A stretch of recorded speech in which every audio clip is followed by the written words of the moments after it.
Hello guys, good morning. Welcome to my YouTube channel. आज हम English grammar का topic करेंगे प्रोनाउन। प्रोनाउन के बारे में जैसा कि हम जानते हैं, पर्सनल प्रोनाउन 3 टाइप के होते हैं। तो आज हम इसके सीक्वेंस के बारे में, इसके ऑर्डर के बारे में जानेंगे कि पर्सनल प्रोनाउन का ऑर्डर सेंटेंस में कैसे यूज किया जाता है। फर्स्ट पर्सन प्रोनाउन होते हैं आई, माई, मी, वी, अवर, अस। ये जो है पर्सनल प्रोनाउन होते हैं। आई और वी जो है सब्जेक्टिव केस होता है, इनका ऑब्जेक्टिव केस मी और अस होता है। सेकंड पर्सन प्रोनाउन यू होता है।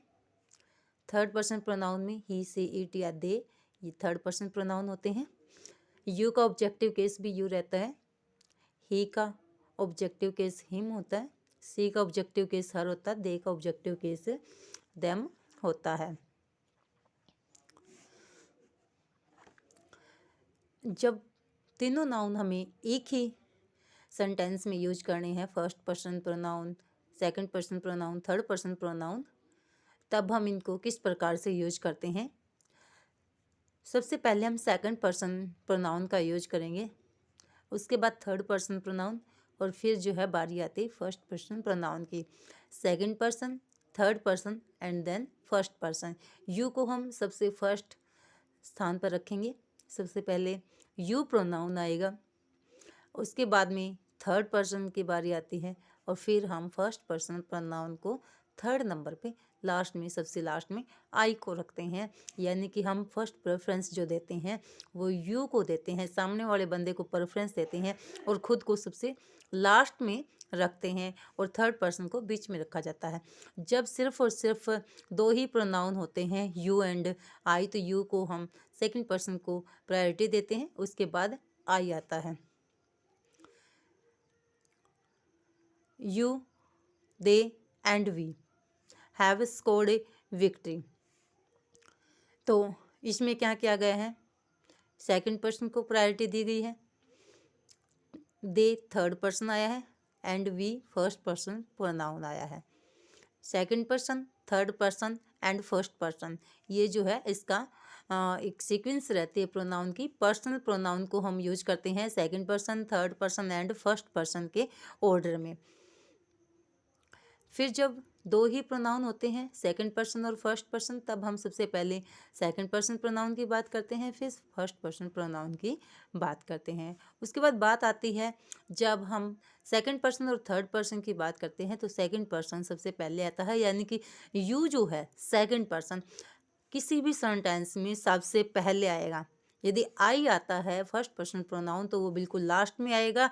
अगर थर्ड पर्सन नहीं है तो आई सेकंड नंबर पे आ जाता है। ये जो होता है इसका सीक्वेंस, पर्सनल प्रोनाउन को हम सेंटेंस में किस प्रकार यूज करते हैं। बिल्कुल छोटा सा इजी सा टॉपिक है, और एस्टेट में इसका क्वेश्चन बहुत बार एग्जाम में आता है कि पर्सनल प्रोनाउन को सीक्वेंस में लगाएं। अब बात आती है फॉल्ट या प्रेज की। जब हम किसी की गलती बताते हैं या प्रशंसा करते हैं तो ये ऑर्डर एकदम से रिवर्स हो जाता है।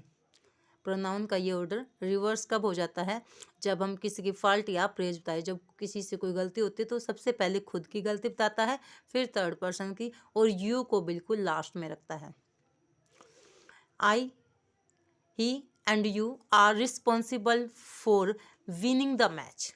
यानी कि यहाँ कोई मैच को विन किया गया है, उसके लिए प्रेज प्रशंसा की गई है, तो उसमें रिस्पॉन्सिबल बताया गया है आई, ही एंड यू। यानी कि जो ऑर्डर हमने यू, ही एंड आई का किया था वो यहाँ पर रिवर्स हो जाता है। आई जो है सबसे लास्ट था, इसको हम फर्स्ट नंबर पे रखते हैं, फर्स्ट पर्सन प्रोनाउन को, फिर आता थर्ड पर्सन, फिर है यू। यानी कि इस जो है स्टेटमेंट को हमने क्या कर दिया है, एकदम से रिवर्स कर दिया। ये प्रोनाउन जो है अपोजिट हो चुके हैं। उसके बाद में आता है we, they and you will be rewarded. यहाँ पर किसी रिवार्ड की बात की जा रही है, तो हम first person pronoun, third person pronoun and the second person pronoun को इस प्रकार से लिखेंगे। फिर आते हैं प्रोनाउन के ऑब्जेक्टिव केस। जैसा कि हमने देखा था कि ऑब्जेक्टिव केस कौन कौन से होते हैं। आई और वी का मी और अस होता है। यू का ऑब्जेक्टिव केस यू होता है। ही, सी, दे का हिम, हर और दैम होते हैं। ये होते हैं ऑब्जेक्टिव केस। ऑब्जेक्टिव केस में ये ऑर्डर जब आते हैं तो एज ए सब्जेक्ट नहीं, एज ए ऑब्जेक्ट यूज किए जाते हैं। इसमें भी हम सबसे पहले सेकंड पर्सन को रखते हैं, फिर फर्स्ट पर्सन को रखते हैं। यू पहले आएगा और मी बाद में आएगा। यू सेकंड पर्सन है, मी क्या है, ऑब्जेक्टिव केस है, फर्स्ट पर्सन प्रोनाउन आई का।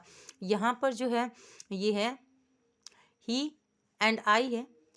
ही एंड आई में से हम क्या करते हैं, आई के अकॉर्डिंग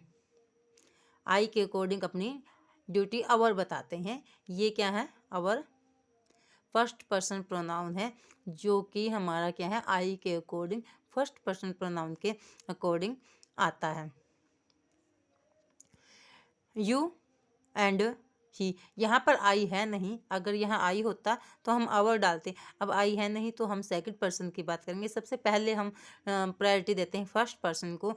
हमारा एज ए ऑब्जेक्ट जब हमें प्रोनाउन डालना होता है तो हम देखते हैं कि फर्स्ट पर्सन है तो उसके अकॉर्डिंग डालेंगे। अगर फर्स्ट पर्सन सेंटेंस में नहीं है तो हम देखते हैं कि सेकंड पर्सन के अकॉर्डिंग डालेंगे, ही के अकॉर्डिंग। कभी भी हमारा ऑब्जेक्टिव केस नहीं आता ड्यूटी वाली सेंस में। ड्यूटी वाली सेंस में सबसे पहले हम देखते हैं आई को। अगर आई नहीं होता तो हम सेकंड पर्सन को चूज करते हैं, योर। उसके बाद आता है जब हमें तीनों ही मिलते हैं, फर्स्ट पर्सन, सेकंड पर्सन और थर्ड पर्सन, फिर वही वाली बात आती है तो हम प्रायोरिटी देंगे फर्स्ट पर्सन को आई के अकॉर्डिंग। तो ड्यूटी वाली सेंस में हम क्या करते हैं, फर्स्ट प्रायोरिटी आई को देते हैं, फर्स्ट पर्सन प्रोनाउन को, सेकंड प्रायोरिटी यू को देते हैं, और जो है थर्ड को जो है कोई भी स्थान नहीं दिया जाता। उसके बाद एक दो सेंटेंस और है इससे रिलेटेड, वो हम इसी वीडियो में कवर कर लेते हैं। अभी जब हम he is younger than I, यहाँ पर ये जो है देन के बाद हमने आई यूज किया है क्योंकि ये सेंटेंस को कंप्लीट कर रहा है। ये किसके अकॉर्डिंग जो है, सब्जेक्ट ही को कंप्लीट कर रहा है। तो यहाँ पर यंगर देन मी नहीं आएगा, यंगर देन आई आएगा, क्योंकि कंपैरिजन जो है किसके बीच में की जाती है, दो सब्जेक्ट में, दो इक्वल चीज़ों में की जाती है, दो नाउन्स में की जाती है। तो यहाँ एज ए सब्जेक्ट आया है he is younger than I, she loves him more than me. अब यहाँ पर इसी और हिम, ये थर्ड पर्सन है, दोनों के जो है स्टेटमेंट बताने के बाद में फिर कंपैरिजन आती है, तो फिर हम यहाँ पर ऑब्जेक्टिव केस लगा सकते हैं, क्योंकि इसका जो है इसके साथ में कंपैरिजन हो चुका है, और यहाँ जो है ये हम ऑब्जेक्टिव केस लगा सकते हैं, क्योंकि सी जो है हिम के अकॉर्डिंग आया है, और उसके बाद में मोर देन लगा दें, इन दोनों को बताते हैं। तो यहाँ पर हम क्या करते हैं, मी ऑब्जेक्टिव केस लगा सकते हैं, क्योंकि यहाँ आई का सीधा सीधा रिलेशन किसके साथ में था, ही के साथ में था। लेकिन यहाँ पर सी का रिलेशन जो है हिम के साथ में है, और ये जो है इन दोनों से अलग है, इन दोनों से बिल्कुल डिफरेंट बताया गया है, इसलिए यहाँ पर ऑब्जेक्टिव केस आएगा और यहाँ सब्जेक्टिव केस आएगा। अगर ये मी सी को पूरा करता तो यहाँ भी आई आ जाता, लेकिन ये इसको पूरा नहीं करता, सी को पूरा करने के लिए यहाँ पर हिम आया है। अब आता नॉमिनेटिव केस की बात। नॉमिनेटिव केस हम बोलते हैं सब्जेक्टिव केस को, जहाँ एज ए सब्जेक्ट यूज किए जाते हैं। जब हम सब्जेक्ट के रूप में आंसर देते हैं तो हम नॉमिनेटिव केस या सब्जेक्टिव केस में लगाते हैं।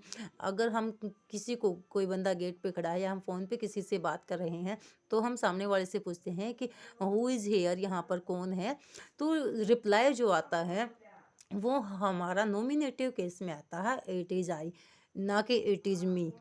इट इज आई आएगा, क्योंकि ये सब्जेक्टिव केस में आंसर रहता है। इसके बाद आता है it was he, it is C.